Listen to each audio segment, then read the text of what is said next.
มื้อนี้ทีมงานบ้านซ่อนชาแนลเฮาพามาเที่ยวทั้งบุญบ้านนาซ่อนเนาะสบายดีเด้อพี่น้องทุกคนเด้อทีมงานบ้านซ่อนชาแนลเฮาจัดไปมื้อนี้มาเยี่ยมมายามทั้งบุญบั้งไฟบ้านนาซ่อนเด้อพี่นี่เด้อเราจะเข้าวัดมื้อที่2ที่2ทีมงานบ้านซ่อนเฮา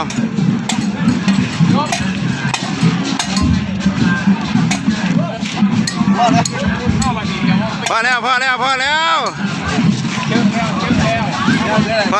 วนี่พอแล้วพอกันแล้วอะไรจะหาเห็นจูดอกมึงจะขุด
ตายแน่ก้อยโอ้ยคอยที่ท่ายอูเขา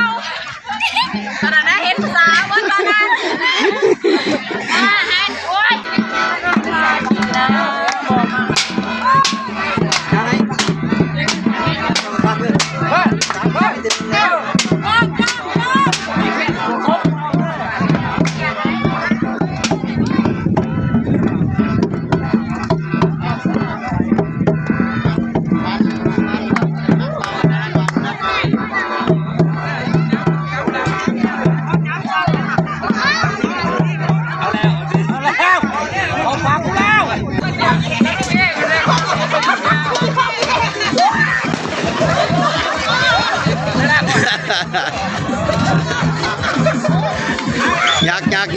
ยักลมยักลม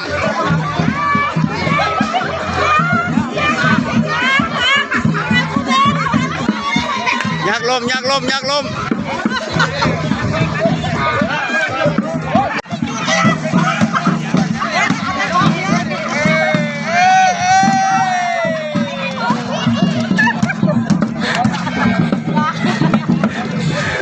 มันเด้อสิมันบอกเลยดิครบหลักมัน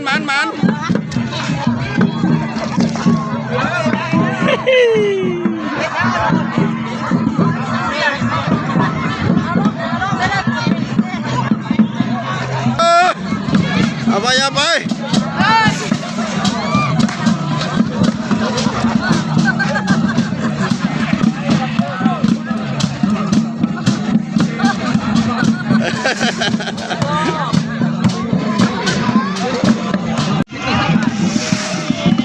โอ้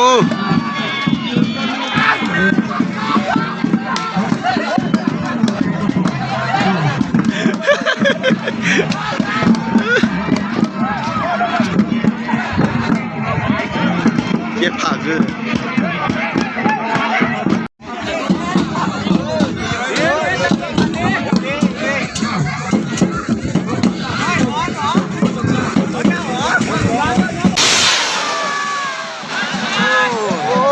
เห็นน้อยใช่ป่ะเนี่ยนี่ฝนก็ตกฝนป่ะเนี่ยเอา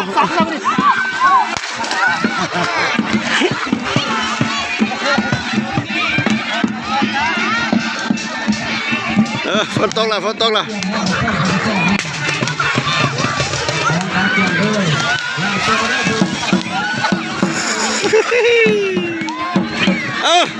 เฮ็ดไรสู้กันไหมโอ้อะไรท่านน่ะ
เชียวกุ๊กแล้ว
เดี๋ยวก็ยังออก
ต้มแห้งหลายจะน้อยแต่เขาแย่ก่อนแม่ใครบอกมา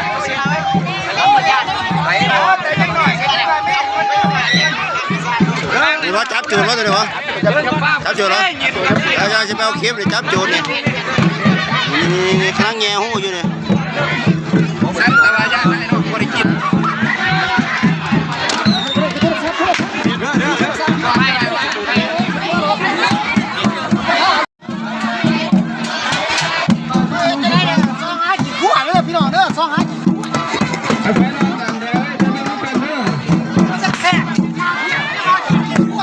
มาเพียงนั่นเอง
คนงามๆมาลงงามมากคนงามเลยนะ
โอ้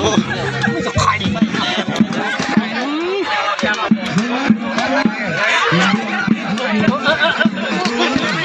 ใส่ชุดเยอะจังใส่ยังมวยตัวโค้ง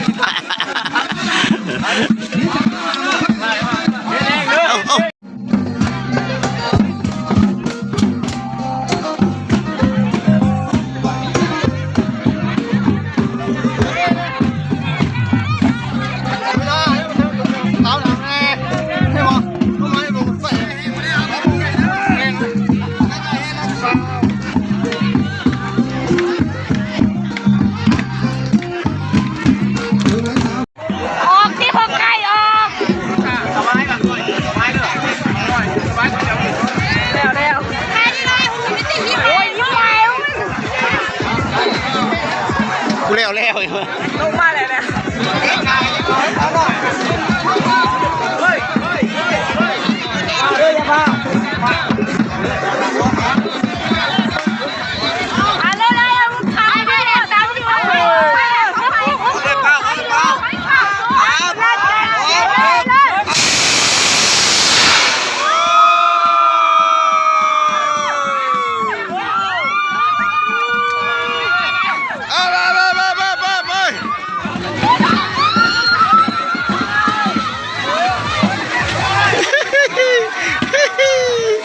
โยม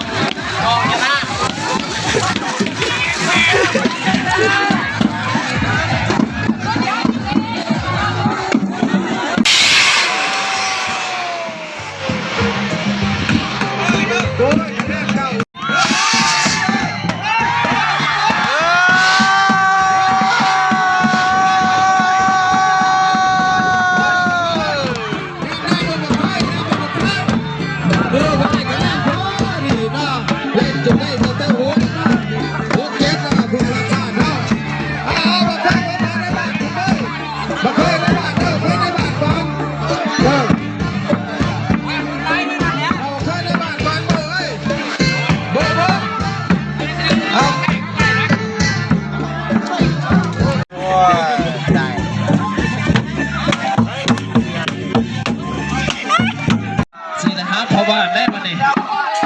แต่ก่อนก็จะหาแต่ลูกบ้านอยู่เพราะบ้านพวกกันเชื่อว่าลูกบ้านก็ต้องหาให้กันนะโอ้ยกำลังพักมาบ้านนี่มาสบายรักบ้านอย่างวิไลรักบ้านเด้รักบ้านต้นแน่รักบ้านต้องไปเป็นแม่ต้องเยอะ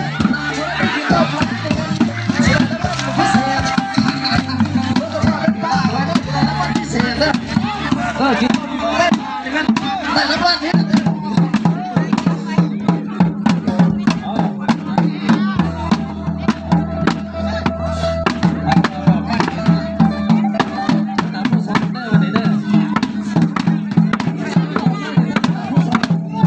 ไว้